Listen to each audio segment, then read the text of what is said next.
So Catherine, we're going to move quite nicely from purpose-led leadership to a very particular topic, which is leading through change. So what changes have you advocated and how have you led through that change? So purpose is the topic of the moment, certainly for this. So we, a couple of years ago, had a board meeting where our senior partner started talking about purpose-led businesses. And, you know, we actually, what was quite interesting was that we started the conversation and thought we would come out of the board meeting that day having cracked it. Yeah, no problem. After a day of looking at what this kind of meant, what did purpose mean? We came out actually fairly despondent because we hadn't cracked it in the day. And it wasn't until I spoke to somebody from PwC who said, it took us 18 months. I was like, oh right, okay. So this is going to take a wee bit longer.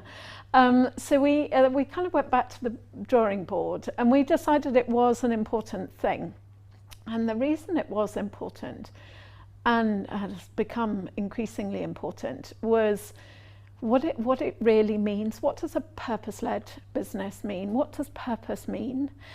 And for us, it became a journey of discovering what was it that brought everybody to work on a Sunday or a Monday morning. What was it that bound us all together, that made us all like each other, want to work with each other? What was the core? What was the stick of rock? What was in there? And the journey for that was phenomenal. So this is where I might cry again, because what we did was, once we kind of got on board with it, and we had the most amazing woman, Lisa McCallum, who came in, who had worked with Nike on their purpose statement, a ball of energy that we have not seen previously, but she took us through it. And then we took it to the partnership. And every 2 years we have a partners conference. So we gather all 450 partners together.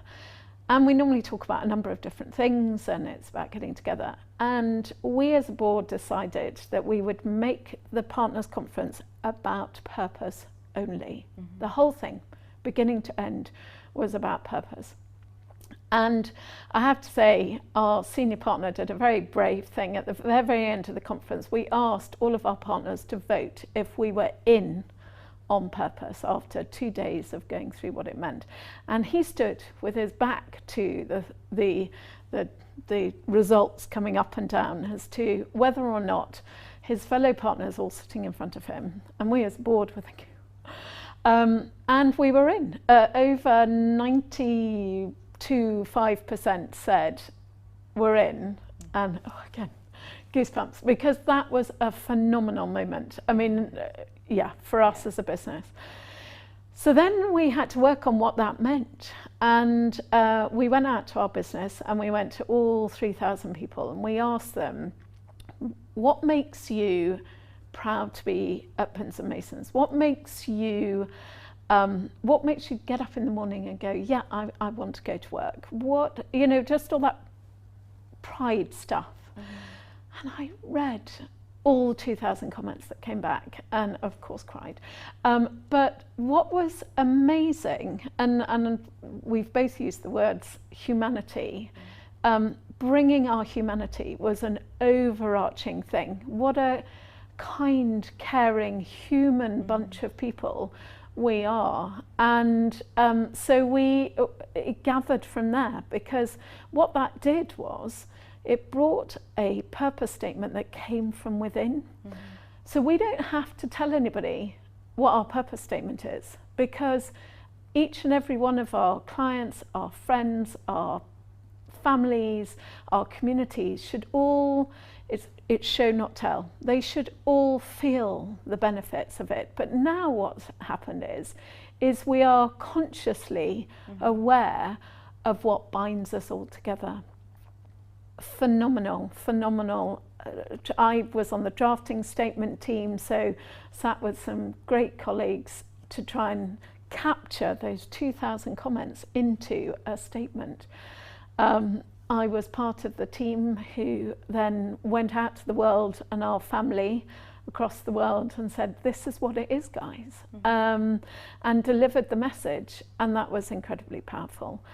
So that itself is transformational to achieve it, but in fact actually the results of it will be and are hugely transformational for our business. We're on a journey, we're still on our journey, because we are a firm who has a purpose statement, and we're on the transition to being a business that is a purpose-led business. So we're still on our journey, so ask me again another time how we're getting on, but it has been phenomenal as a journey. And so that's a story about rehumanising. Oh yeah.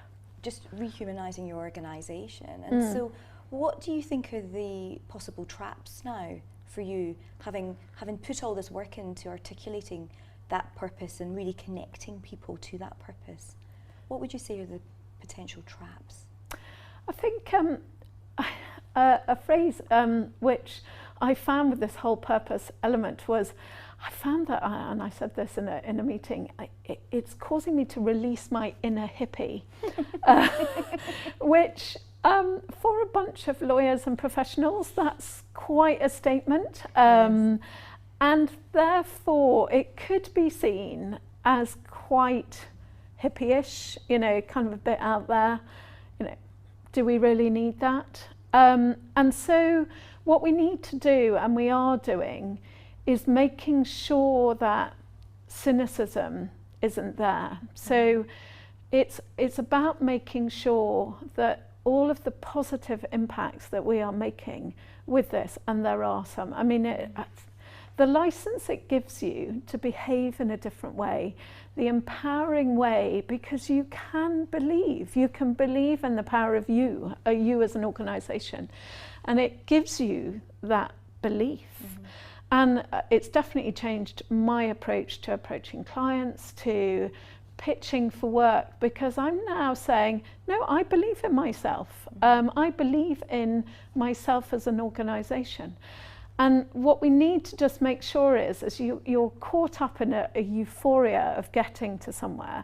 And as with anything in life, it's sustained belief. It is us as leaders need to reinforce the message constantly, because we need to ensure that our people are empowered with that belief, that they can believe the hype, they are the hype, so they can believe it. So we're in that transition from having a purpose statement to being a purpose-led business. We're going through ups and downs. If as with anything, adopting anything that's fairly transformational, you are going to find that. And we as leaders, and again, this is back to my point from before, we have to lead from the front. You may have guessed I'm quite passionate about it, and we have to be. Because, and I, it's not a front. I believe it. I genuinely believe that we can make a difference to our business and other people's businesses by what we do. And it's a mindset shift, isn't it? Totally. Moving from the command control traditional model to truly empowering your people to make decisions. Yeah. So I applaud you for that, Catherine. Thank you. And talking of mindset, what intrigues me about you is I have a feeling there's a bit of an element of risk taking in you. Do you consider yourself a risk taker? Oh, I'm going to be a lawyer now and say yes and no. In that I'm a control freak by nature, but when something is so important, then yeah, I'll take. If I totally believe in a course of action, and I believe in my organisation, my people, me, then I've got all I need to be able to take those risks. So yeah, I might say no in some instances, but for big things and as a leader, yeah, you've got to.